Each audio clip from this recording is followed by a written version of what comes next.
Hello friends, this is an urgent information given the importance of the news to clarify what has happened and the possible evolution of events.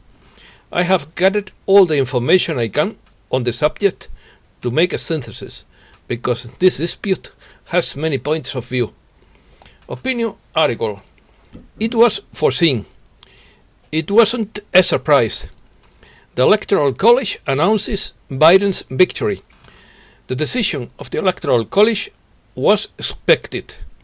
Trump does not give up and will continue to fight. There is no certification of votes until January 6th. The legislature will then officially count the ballots. The votes will be counted in a joint session of the Congress. This does not end the legal campaign to change the outcome. The battle is still open and the president is still in his claim. Trump wants to convince Congress not to accept the outcome. Republican presidential electors have voted for Trump. The aim is to preserve any legal claims that may arise. Attorney General William Barr to resign on Christmas Eve. This interim position will be held by Jeff Rosen, currently Deputy Attorney General. The fall of Google causes a wave of memes in social networks. US security detects cyberflaws across the federal government. Let's start. On Tuesday, don't get married and don't vote. This was a song. What was going to happen, that the Electoral College would declare Biden's victory on the basis of the reported background, was foreseen. So this wasn't a surprise, but quite the opposite, something that was bound to happen. The results of the certified presidential election in the 50 states had already anticipated that Joe Biden would become the 46th president of the United States, but the Electoral College vote has made the result official for the time being, because there is still more legal paperwork to be done. The vote of the 538 electors is normally a minor procedure, but the outgoing president's refusal to accept defeat has put all the spotlight on the process and on the protests of the president's supporters. Before hearing this news, the president said that states that found massive voter fraud cannot legally certify votes. Key states that confirm Biden's victory will commit a crime. This is not over, he said in an interview on the Fox network. For this reason, the president's legal team will be taking note of the states that ignore the lawsuits and give their electoral votes to the Democratic rival. The president is not giving up yet, and he has already begun to work hard. January 6th. But the most important date is not December 15th, as believed, but January 6th, when the legislature counts and officially certifies the electoral votes. I am not saying this, but Judge Ruth Bader Ginsburg did in year 2000 in the case of Bush versus Gore. However, the British commentator Simon Parkes believes that the only definitive date will be the 20th of January, or January 20th, when the new president put his right hand on the Bible to be sworn in. He also reveals that the military have 6 plans to change the situation, and that 4 have already failed, leaving them with 2 more. If there is anything new, it will be in January, not December. The results of the Electoral College vote will be sent to Washington, where they will be counted in a joint session of Congress on January 6th. The President of the Senate, in this case the Vice President Mike Pence, will formally announce the winners. There was almost no chance that Monday's vote would deny Biden victory, while legal attempts to reverse the results have failed. The president's hope of holding on the power now lie in persuading Congress not to accept the electoral vote during a special session on January 6. The news. U.S. Electoral College formally announces Biden's victory. The Democrat won the Electoral College vote on Monday that formally determines the presidency, which hasn't ended the president's campaign to reverse his defeat in the November 3rd election. So far, Biden received 202 electoral votes, with 270 needed for victory. His Republican rival and current president, in turn, secured 232 votes. The Democrat won the necessary number of votes after California casts its 55 votes. Earlier in the day, several major states where the president has attempted to reverse the outcome without success, Arizona, Georgia, Michigan, Nevada, Pennsylvania, and Wisconsin, also gave Biden the victory. The polling station. The U.S. Electoral College is a body composed of the winning pledges for each state elected by the political parties before the November general election. It is composed of a total of 538 pledges, and the votes of 270 of them are required for a candidate to win the presidency. Pledge holders are not necessarily required by law to vote according to the state's results. Thus, in 2016, there were 10 unfaithful compromisers. Federal law provides for pledges to meet in their states to give their votes on the first Monday after the second Wednesday in December. This year, the day fell on this 14th December.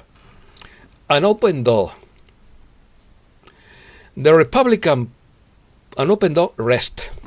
The Republican Party presidential electors have voted for Donald Trump, a move aimed at preserving any legal claims that may be made in the future, according to El Diestro. The decision of the voters of the Republican Party is based on the 1960 presidential elections, in which President Nixon was declared the winner in Hawaii, while the Democratic legal challenges were pending. The Democratic presidential electors met to cast a conditional vote in favor of John Fitzgerald Kennedy to preserve their intent in the event of future favorable legal results, as was the case with Nixon's final acknowledgement of defeat. This conditional resolution states that the electors certified a vote for president and vice president,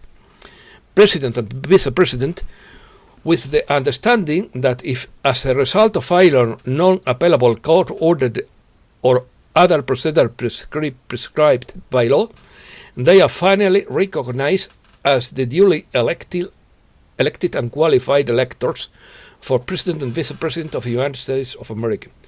Even if it seems otherwise, the battle is still open and the President is still in the race. Expected resignation. Attorney General resigns. The President announced on Monday on his Twitter account that the Attorney General William Barr will leave his post on December 23rd. And that's, I just had a very nice meeting with the Attorney General William Barr at the White House. Our relationship has been very good. He has done an exceptional job. According to his letter, Bill will leave just before Christmas to spend the holidays with his family, wrote the President. In my opinion, a very pleasant meeting means very tense relationship, in the President's words. He also announced that Jeff Rosen, the current Deputy Attorney General, would be taking up this post on an interim basis. Meanwhile, Richard Donoghue, who served as prosecutor for the Eastern District of New York from 2018 to 2020, will assume the duties of Deputy Attorney General. Google fall. Google's worldwide downfall has caused a wave of memes on social networks. The problems occurred in European nations as well, and the USA and several American countries, while the majority of Internet users were unable to log into applications for almost an hour. Some shared in the social networks funny memes about the fact. Several Twitter users pointed out that the fall of Google is what 2020 was missing to be a terrifyingly perfect year. Some complained that you can't even search Google for what happened to Google. Google was asked to comment on the situation, but the company spokesperson said they could not access their email. One user joked. For his part, another internet user imagined that people would do after the first 24 hours without Google's services. The US multinational Google Monday blamed the 45-minute drop in services on a problem with its internal storage quota and said it would carry out exhaustive monitoring to ensure that this problem doesn't recur in the future. In the statement, the firm based in Mountain View, California, ruled out that the interruption was a cyber attack, but rather an internal problem with the management quota of the authentication system, and explained that the system has been deactivated while an investigation is being carried out. Cybernetic failures. U.S. Homeland Security detects cyber failures across the federal government. The U.S. Department of Homeland Security is investigating cyber failures that have occurred across the federal government. DHS Undersecretary of Public Affairs Alexei Voltornist said in a statement Monday, "The Department of Homeland Security is aware of cyber failure across the federal government and is working closely with our partners in the public and private sectors of the federal response," Voltornist said. Excuse me. According to media reports, U.S. officials believe the hackers are allegedly part of a Russian intelligence campaign targeting multiple agencies in Washington and the cybersecurity company FireEye. On December 13, the U.S. media reported that a hacking group allegedly backed by a foreign government had stolen data from the Treasury Department and the National Telecommunications and Information Administration. The hackers reportedly gained access by compromising the Texas-based software provider SolarWinds, a company that provides technology services worldwide, including several U.S. government and military agencies. The Washington Post reported that a group of hackers called APT-29, also known as the Dukes or Cozy Bear, allegedly linked the Russian government, was probably behind the attack, but it did not provide evidence for their claims. And that's all for today. Thanks a lot, friends.